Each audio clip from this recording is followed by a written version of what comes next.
Let's do this. All right, so a couple quick housekeeping things. Out this door and to the left is our emergency exit. We got bathrooms out the door and to the right, drinking fountains there. I know a couple of us are on call, so if you guys get a call, just do your best to be quiet when you leave. So today we're doing ground ladders, finer reduction of it. We're going to do our objectives are describe safe practices for using ladders.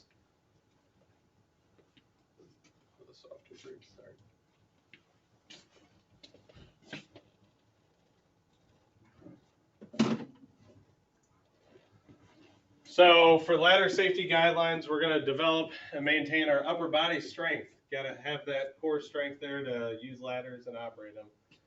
You want to make sure to be familiar with your department's training and procedures.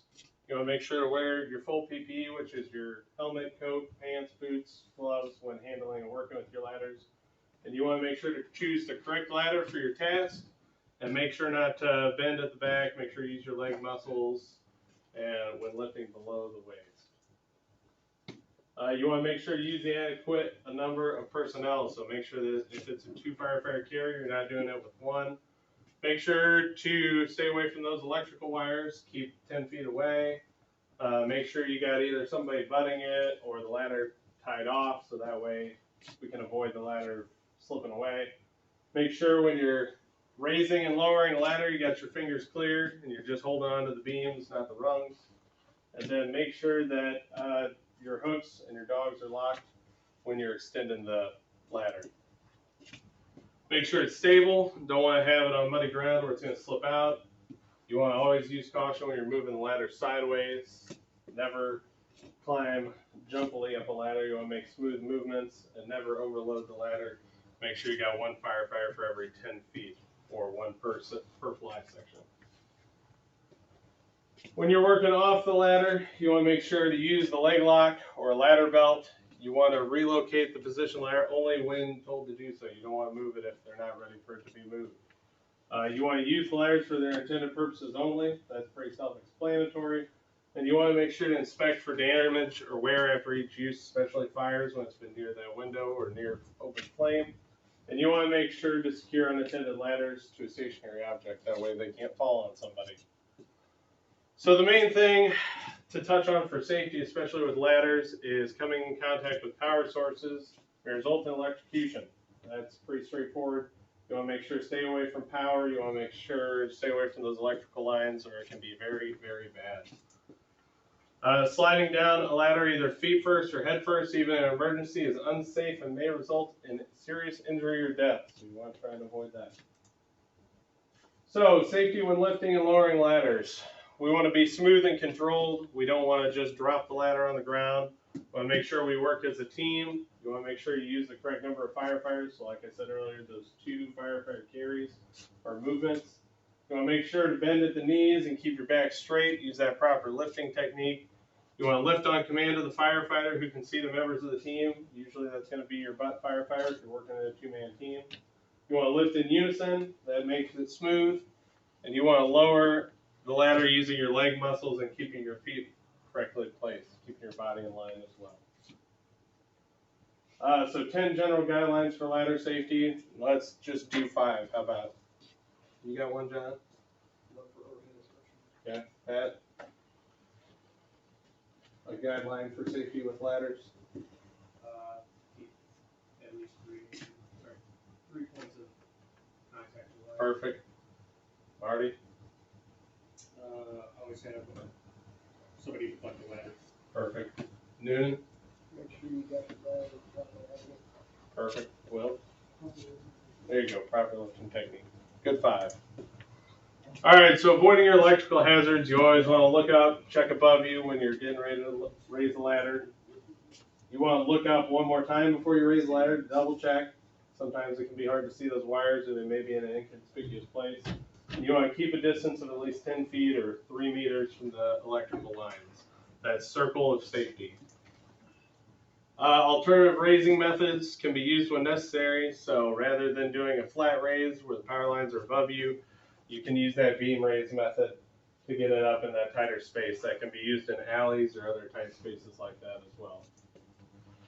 So all ladders will conduct electricity, especially when wet, and regardless of their construction materials. So even wood ladders or fiberglass ladders can still conduct electricity just as well as metal ones.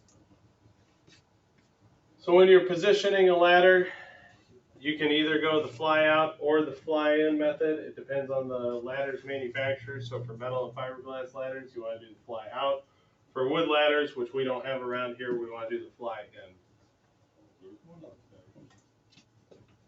When we're securing the halyard, we want to make sure to tie off the halyard after placing the ladder, but before we climb it.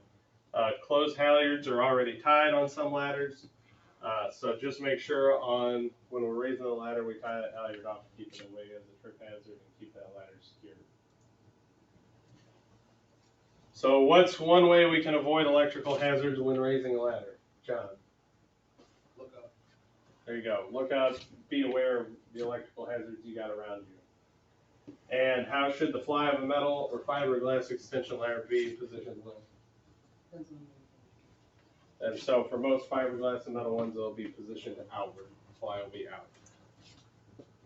So we're going to describe the process of carrying a ladder, which is one of the skills we're going to be doing today. We're going to be doing the two-man ladder carry. So when we remove ladders from an apparatus, pumper apparatuses, it's got to be 1 or 2 firefighters, and area apparatuses may require 3 or 4 firefighters, depending on where it's placed on that apparatus. So when we go to select our ladder, we want to make sure we talk to the IC and determine which ladder and where the ladder is going to go. But you should be able to select it on your own as well for the job you're going to be doing. When working on a roof or upper stories, there must be at least 2 means of escape at those locations remote from each other. So if you're working on one side of a roof, you got to have another roof ladder on the opposite side to be able to get off that roof effectively. So here's working locations of a ladder. I'll just let you guys look at this for a second. The ladder lengths kind of gives you an idea of the heights of those different things that you may have to throw a ladder to.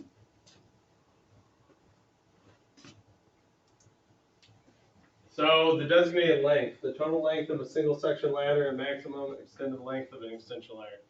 That's not the ladder's total reach. Single roof and folding ladders are required to have measured lengths equal to designated length. And extension ladders may be as much as 6 inches less than the designated length, which is something to remember that if you got a 24-foot ladder, you might not reach exactly 24 feet. When you're working on the roof, 3 to 5 rungs above the roof's edge is the best practice for entering and exiting that ladder onto the roof. For ventilation, you want to be even with the window and on the upwind side, keep that smoke blowing away from us. And for rescue, you want that tip to be right at the windowsill, which will be another skill we're doing today, rescuing a victim. So building walls or parapets that extend more than 6 feet above the roof may require an additional ladder to reach the roof deck. So when you get up to that parapet, there may be a pretty good drop on the opposite side that you need to use a roof ladder to get down to. You may place a roof or a straight ladder on the opposite side of that parapet, and you may need a couple extra firefighters to assist with that process. So here's some more designated ladder lengths and their actual maximum reach. I'll just let you guys look over this one as well, so you can kind of get an idea. Our traditional ones we got is a 24-foot, and we got 14-foot and 16-foot roof ladders.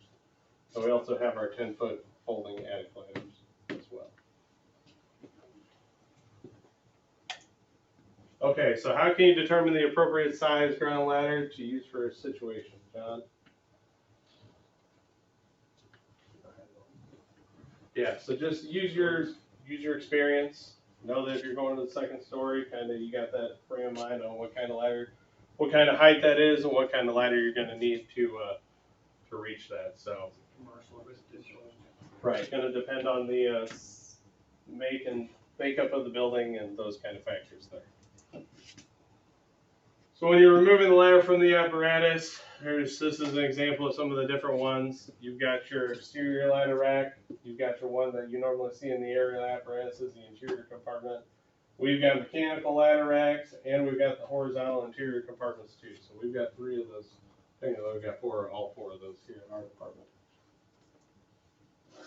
So you must know when you're moving from the apparatus, the type, length, and location of the ladders on the apparatus. Very important. how they're stored and nested in the apparatus. You don't want to take one off and not know how to put it back. How one nested ladder can be removed, leaving the other in place. So sometimes you'll see multiple ladders stacked on a rack. The order in which they're stored. So most are stored with that 24-foot in, and then the roof ladder. It's good to know how they go back. And whether the extension ladders fly is in or out on that rack. You want to make sure to note how they're secured to the truck and the mounting bracket locations on the truck as well. Many departments find a good practice to mark ladders to indicate which rungs go in or near brackets. You'll find this with tape, paint markings, little arrows on the ladder. You'll see all different types of things with that. So there's some mounted ladders. You need to unlatch the latch that's holding that ladder on and then lift the ladder off into a carrying position. For the internal compartments, which we have on our aerial apparatus here, you want to open the panel, slide the ladder out to the proper carrying point, and then position your firefighters on the same side of the carry-in. So if you're using more than one firefighter carry for that ladder. So how are ground ladders mounted on apparatus? We touched on this a lot here. It's going to be those racks, a mechanical arm in a compartment, or horizontally laying in a compartment. So how are the ladders mounted in our jurisdiction? We kind of touched on this too, but Pat, how's one way that we've got our ladders mounted here? Mechanical. Yeah, that's going to be our main one on our main apparatus. And the only other ways we got on some of our older trucks is those racks, and then we've got the horizontal method in the ladder truck. So safety considerations for carrying a ladder. You want to avoid obstructions, cars, people, buildings, whatever it may be, trees. You want to maintain situational awareness of the other firefighters. Many firefighters have been hit in the head, struck by other guys walking ladders through the scene, so you want to be aware of that. You want to make sure to lift with your legs rather than your back. And you want to look ahead and scan for obstructions, people, or trip hazards that you may be experiencing here soon, coming up on your journey to wherever you're going with that ladder. You want to make sure to use the appropriate number of personnel. So, for example, that roof ladder, that can be a single firefighter carry. 24-foot extension ladder, that's going to be a 2 firefighter carry. And then as you get higher than that, you're going to need more personnel, 35-foot, and so on. Make sure you work as a team and communicate. Make sure to identify the team leader, usually going to be the guy on the butt of the ladder. You want to make sure to carry roof ladders with the hooks closed and not out. You don't want to catch any obstructions or people. You want to make sure to carry ladders with the butt end first. That's important for when you're placing the ladder as well. So when performing a 1 firefighter carry, make sure to carry the forward end of the ladder below eye level. Carrying it at eye level impedes the carrier's balance and visibility, increases the risk of the butt striking someone else in the head. So it reduces your visibility basically on the entire side that you're carrying the ladder on. So safety guidelines that should be followed when carrying ground ladders. Let's just do 2. John, you want to give me one? Ladder below. Perfect. And Will, you want to give me one? Always have a person in charge to the person. Perfect. Always make sure to have a team leader selected when you're doing ladders as well. So the next objective we're going to go over is the proper procedure for placing a ground ladder once you've arrived where you're going to place it. You want to make sure to observe where you're placing it and communicate with your team. You want to really make sure you're aware of those overhead electrical wires and obstructions. You want to make sure to check the condition of the ground. Is it muddy? Is it wet? Is it concrete? Is it grass? You want to make sure the building is structurally, that the integrity is good. You don't want to put the ladder up and the building fall in. Want to make sure you check wind direction and speed. Are we having 70, 80 mile an hour winds that we're trying to put this ladder up in? Is the ladder we chose appropriate for the situation? Are we throwing a 14-foot roof ladder when we really need to be up to the 2nd story with a 24-foot extension ladder? And then are there structural features of the building that's going to cause us issues? So we talked about those parapet walls. Is there a porch that we're going to have to overcome? Something like that. So the objectives for placing that ladder is to position the ladder properly for its intended use and to place the butt a proper distance from the building for an easy and safe climbing. So when we're placing ladders for ventilation, it's key to be on the upwind side of the window. We don't want to have all that stuff blowing out on us as we were trying to ventilate the window. You want the tip of the ladder to be even with the top of the window, and you want to use when firefighters need to climb in or out of narrow windows or direct hose streams into them as well. For rescue, you want that tip to be slightly below the windowsill. You want to wedge the tip up under the windowsill if possible for stability. And then you want to extend the ladder 2 or 3 rungs above the sill if there's room to permit. If you got a really big window or something like that, project into the window and allow room for entry and rescue beside it. So the guidelines for placing a ladder, you want to place the ladders near at least 2 points on different sides of the building. Avoid placing over openings where they might be exposed to heat or direct flame. So if fire's moving through the building, you don't want to put it directly over that window. Take advantages of strong points in the building's construction. So anything that might help that ladder be more stable. You want to raise the ladder directly in front of the window when it is used as a support for a smoke ejector. And avoid placing ladders where they may contact those overhead obstructions, electrical lines, or anything else of that nature. So try and avoid placing them on uneven terrain or soft spots. We place a lot in yards, so you want to make sure to avoid those muddy areas. You want to avoid placing in front of paths of travel, so sidewalks, something like that where the public may be moving through. You want to try and avoid placing them on sidewalk, elevator trap doors, or deadlights. So that's seen more in bigger cities. We don't have a whole lot of those out here. And you don't want to place them against unstable surfaces that's going to cause ladder fall. So our climbing angle. The distance of the ladder butt from the building is going to be what makes your climbing angle. That's when we move that ladder out and sometimes do our measurement. If the ladder's too close, the stability of it's going to be reduced. Your ladder is going to be wobbly. If the ladder is too far, the load carrying capacity is reduced and it has a tendency to slip out at the butt end of it. The optimum angle with certain exceptions is 75 degrees. To determine the proper distance from the butt of the building, divide the working length of the ladder by 4. There's also some quicker methods that you guys may find for checking your climbing angle of the ladder. This is one of those quicker methods, is to get your hands out on that rung in front of you, use your feet, and you get a good approximation of that 75-degree climbing angle. What factors affect your ground ladder placement? So I'll just hit on a couple real quick. It's going to be the stability of the building, any building construction features that might affect that, or the stability of the ground is a really big one. So what locations in our jurisdiction may present some unique challenges to us when we're raising ladders? Would commercial buildings be a good one? That's going to cause us some issues. Maybe some areas in town where we got electrical lines that are running right over the buildings or really close to them. Got a lot of buildings where trees are really close to structures too. So that's just a handful. We got some buildings that are not structurally sound to start with, so that would not be one to ladder. So we're going to go over ways to secure a ground ladder. This one's important for when we're working off the ladder. We want to make sure it's not going to slip and fall. So you want to lock the extension ladder locks before placing the ladder against structure. So that's your dogs and your locks when you're raising it. You want to tie the halyard off to the extension ladder, and you want to heel or secure the ladder with a rope to a firm object nearby. So probably the thing that's going to work best for us is heeling that ladder in most scenarios, unless we've got the time to secure with a rope. So you want to make sure when you're heeling a ladder that you wear complete PPE, which is our helmet, coat, pants, boots, gloves, and eye protection. We want to make sure to be alert for falling objects or debris, and we want to stay alert for firefighters descending the ladder. So when we're heeling a ladder, heeling beneath the ladder, you want to stand with your feet shoulder width apart.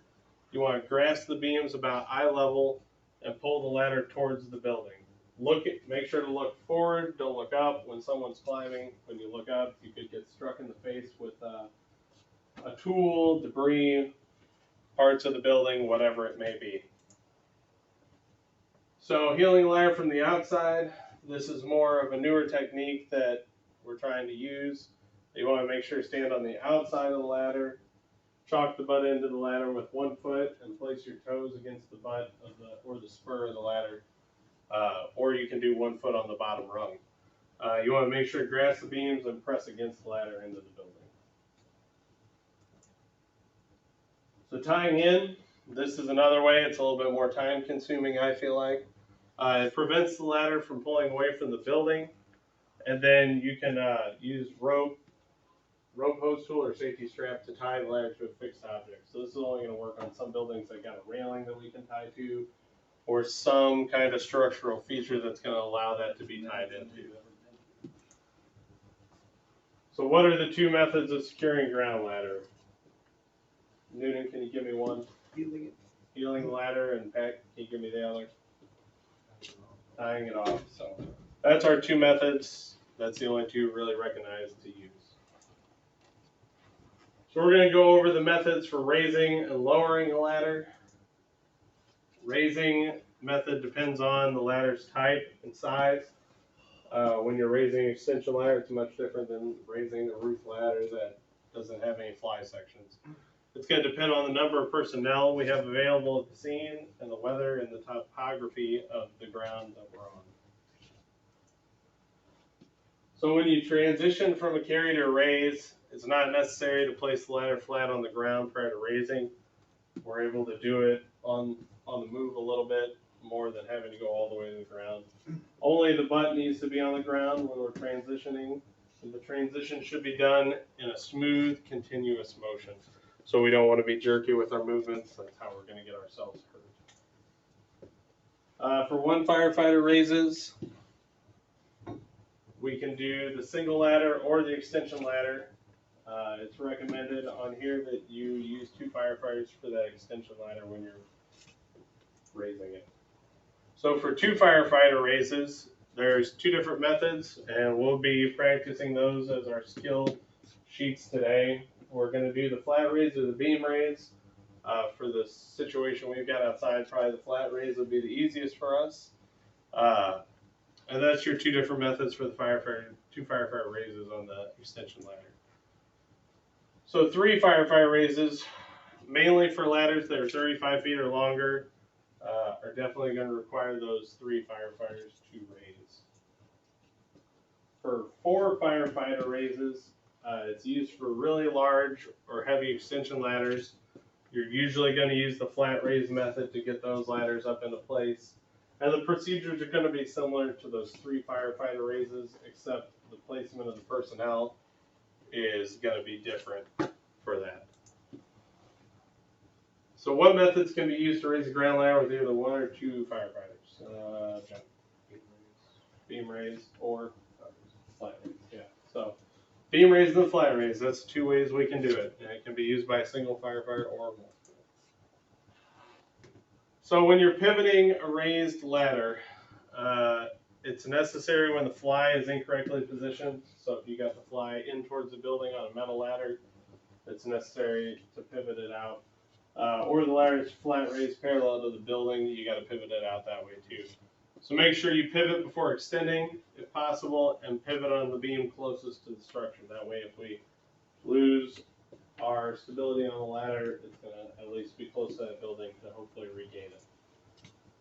So shifting a raised ladder, it should be limited to short distances. 1 firefighter can safely shift a single ladder that is 20 feet or shorter. Extension ladders are going to require 2 firefighters to shift. And one method is to slide the top of the ladder sideways against the building, then move the butt into position. And it should be to short distances. Like I said, that's going to be something you're not going to want to do long distances. How can a ground ladder be moved once it's already raised and in place? John? Yeah, you can slide it, shift it, pivot it. That's a couple different ways. So our next objective is to describe how to safely work from a ladder. When we're climbing ladders, we want to make sure to climb smoothly. Don't be bouncing on the ladder. That can cause it to shift or slip out. When we ascend, we want to ascend so there's the least possible amount of bounce and sway to that ladder. We want to check our climbing angle before we climb and secure the ladder before climbing, either with that heeling method or the tie-off method. But obviously the heeling method would have to be used unless you got personnel up at the top already that can tie off the ladder. So when we're climbing ladders, we want to make sure to keep our eyes forward, glancing at the tip of the ladder occasionally. We want to keep our arms straight and horizontal. We want to place our hands on the rungs when not carrying equipment up. We want to grasp the alternating rungs with palms down and thumbs in between the rungs. Coordinate our foot movement. Place our feet near the beams with halyard tied in the center of the rung. You want to make sure not to get your feet caught up on the halyard. And you want to climb using leg muscles, not your arm muscles. So what steps should be taken to safely climb a ground ladder? A couple of the big ones is going to be just making sure you have your points of contact on the ladder. You want to make sure to move in a smooth movement and use your legs to climb and not your arms. So when we're securing to the ladder, there's two different ways. We can do a ladder belt to secure to the ladder, or we can do the leg lock. Not always when we're climbing a ground ladder do I have a ladder belt on me, so working off the ladder is going to be that leg lock is the easiest thing to do if you don't have that ladder belt available. The leg lock takes some work to get used to and to practice getting into that position, so it's something that you guys can practice on your shift days at the firehouse. So do not make sure when you're working on ground ladders you don't want to exceed the rated load capacity for that ladder. You want to avoid overloading the ladder and allow only one firefighter on each section of that ladder. So if we're working on a 35-foot ladder, we can put 3 firefighters on those sections if it's a 3-fly section ladder. For a 24-foot, only can have the 2 working, or for a 14-foot roof ladder, if it's used for climbing, we can only have that 1 firefighter on that. Use a leg lock only when working from a ground ladder. Never use the leg lock on an aerial ladder. You don't want the extending or the retracting of the ladder to injure you. If you've leg locked through an aerial apparatus ladder and it starts moving, that's not going to be a good day for your legs. I can promise you that. So when we're carrying tools up and down ladders, it disrupts our natural climbing motion. Our brains aren't programmed to work quite right when we're climbing with tools. It may be desirable to slide a hand along the beam rather than the rungs, and hoist rather than carrying if possible. So if it's easier or better for us to get up to the roof and hoist our tools up to the roof, then that's going to be the better method for us to use. So when we're deploying a roof ladder, as seen in this picture, you want to make sure your hooks are out. You want to make sure you climb safely with that ladder, and you want to make sure to slide it up the roof to hook the eaves. So carrying a roof ladder with the hooks closed is important on your way there. When you get to where you're going to get the ladder up to the roof, you want to make sure to open the roof hooks. If you want to climb with the roof ladder or receive the roof ladder after a partial climb, you want to carry the roof ladder to the roof, lock in with the leg lock or the ladder belt, place the ladder on its beams on the roof. Like I said, slide the roof ladder up to the peak and engage the hooks over the roof's peak. That's going to give you the stability to work off of that roof ladder. So what methods can be used to deploy a roof ladder on a pitched roof? Basically just the one of carrying up the ladder, sliding it up on the beam, and moving it over. You can also use an aerial apparatus if you've got it in place on that ladder truck to place that roof ladder as well. You can hoist it up with a rope. Describe methods to assist the victim down a ladder is going to be our next objective. This will be one of our skills for today that we're going to be doing outside. So when we're assisting a victim down a ladder, assisting a conscious victim, a little bit easier than the unconscious one. You want a ladder tip just below the windowsill. The ladder is heeled by a firefighter with all loads and activity removed, and at least 4 firefighters are needed. You're going to need the 1 to place the victim to the firefighter on the ladder, 1 firefighter to receive, 1 to heal, and at least 1 to assist at the ground. So when we're assisting an unconscious victim, it's a lot harder. You know, they aren't able to follow commands. They're dead weight. You're going to want to use, there's a couple different methods that we'll go over.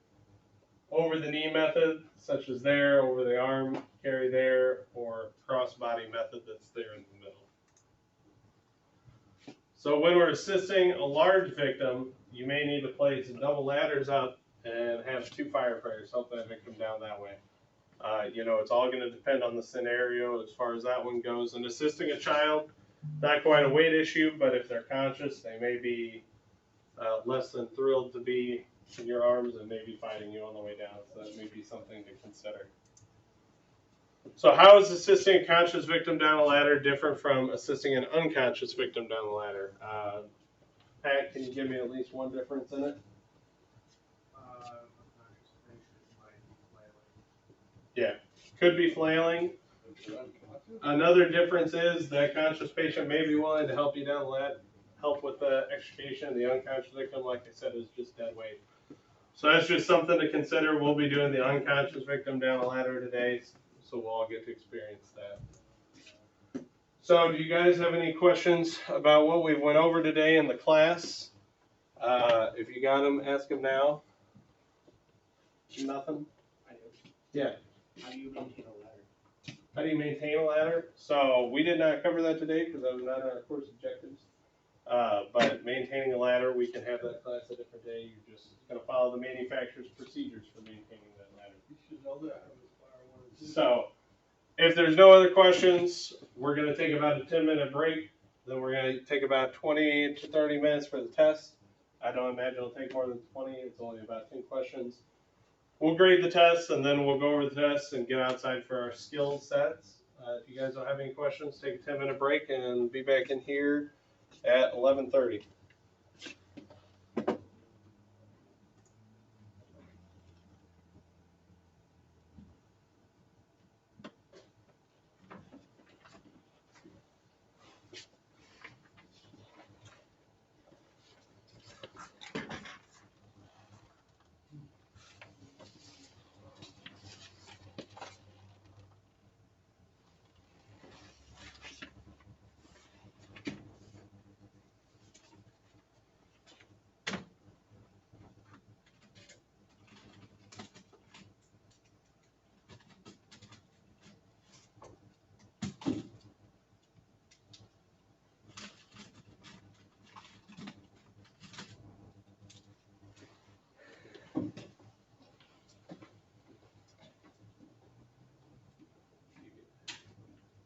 And for you, and for you.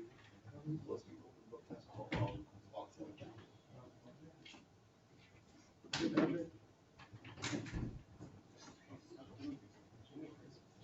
Could have killed him. He's a poker man. He's a poker.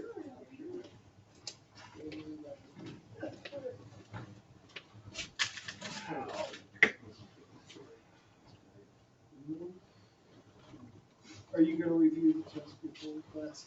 We will review the test after you guys have completed it. How long's your class supposed to be? 3 minutes? That's right. So Breeze through that shit. I was gonna say that we'll record the break and then we'll do the test. I'll flip it around for the.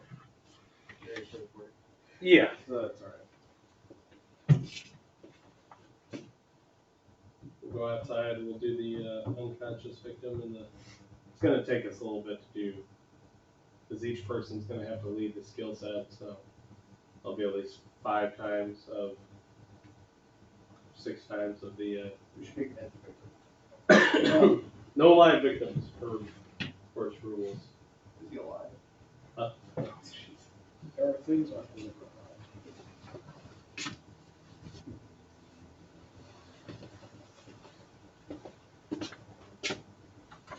Oh boy.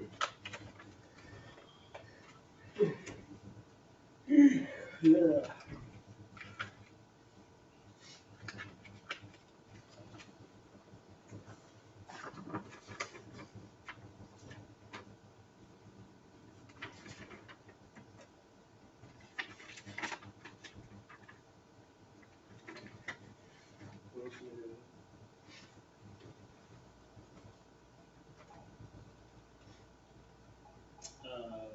We do have to change the battery in the north side, the duty quarters. Does it get locked downstairs?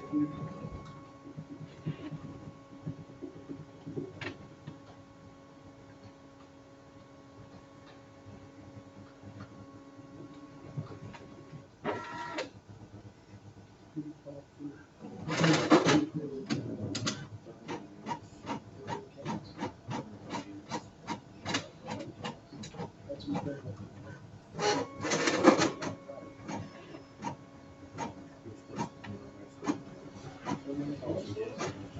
Huh? Transfer me to.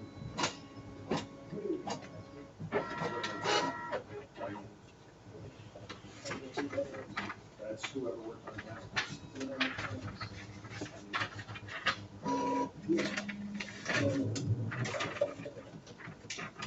She worked with, does he work with a girl named Alicia? Yeah, that's who it is.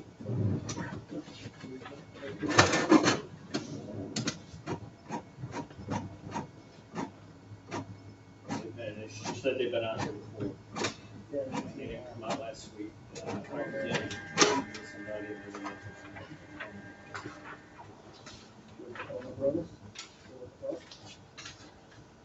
Ask him if he's got to work order for you.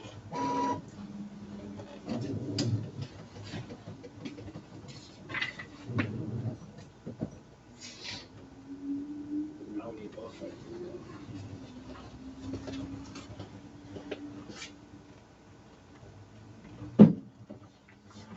Where you going?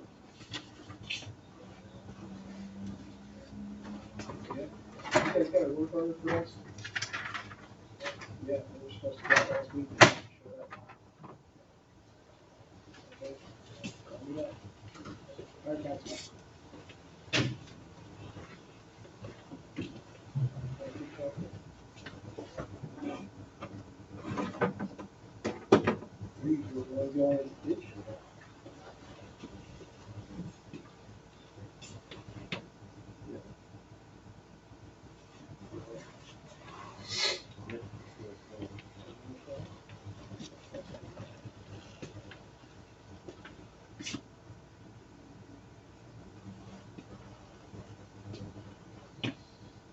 Yeah, I talked to her as well. I was like, hey, yeah, we were supposed to have a tech come out last week, take a look at this, and nobody showed up. What she said. Oh, hang on, let me transfer you somebody. No, they didn't. This is.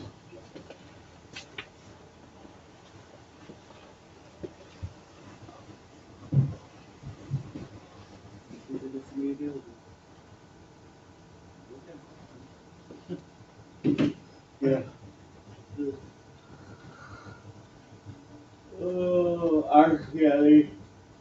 Oh, we need to up our ticket to, look at the other side too, to see if we can do something about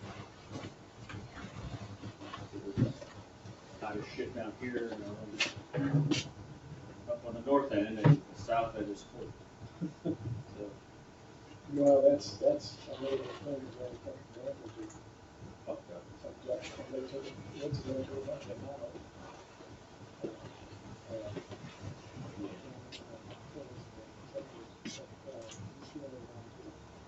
Yeah. He was saying, man, he said, these are all campers, these are residential campers, you should commercial. He says this whole system's like half-assed, and I said, we would know that. Yeah, we should have never fucking, just done, fucking bees knees, that part of his buddy, So all the campers are either non-existent or jammed.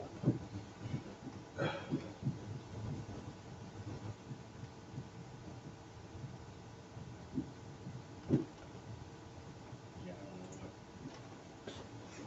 I mean, if we could just come up and put a fucking patch on it or make it work for the next That's kind of, month or two until we get the new shit put in, you know? that's kind of what you want to do, because I can fix it.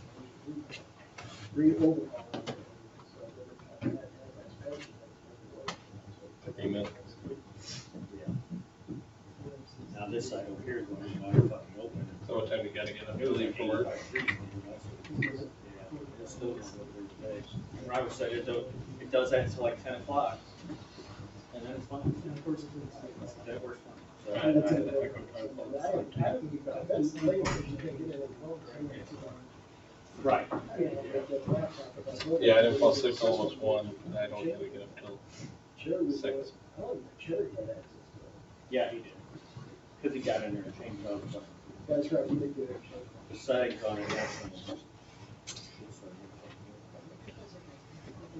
Paul all over the wall. Yeah, that's it. He come out and he was able to get the system once they had it around. My brother says they've got a guy that can do it. What was that dude's name? Paul Waller. Hmm. My brother said he's got a guy that would come out and do that. They don't generally show these types of this system. Carry it away.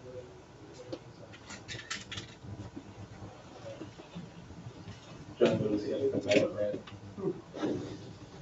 Yeah, so evidently, last week, or not the past week, but the rotation before, they had a gas line out front where they're digging the street up. And everyone's going freaked out, shut everything down. Well, we went out there and opened the fucking bay doors and then turned the exhaust fan on. So we drug all that fucking So gas suck all the gas out in? into the fucking building. And then Blunt freaked out, fucking shut all the breakers off in the entire building. Yeah. And that's when this started fucking up. Like, why the fuck, what, shut the fuck? Where do you turn on the power? You just go down, where do you go? Probably, yeah. That should really, it should be effective. Yeah, he's going. I don't know. I text him. I thought about going down there and shutting it off, letting it sit for 2 minutes and then turning it back on, maybe that'll do a hard reset on it, but I don't know what the fuck happened, but this side of here is hot as shit. I mean, it's nice and cool down here, but upstairs it's hot. We should call him. They got a ticket to Put a ticket on last week. so When we get a tech there, we'll have to come out there. When's that gonna be? right, obviously it went for 5 days. Well, they must be pretty good. I've only gotten Yeah, I would. Alright, so we'll go ahead, I'm gonna pass the test out here in a minute. Have you guys put your phones, electronic devices away, anything like that, any papers that you got on your desk? And then, that helps maintain the security of the test. And once I pass this out, I'm gonna pass it out face down, don't flip it over until I say so. I'll flip the camera around. And then when you guys are done, just sit back and wait for everybody to be finished, and then we'll, I'll grade them and we'll go over the scores.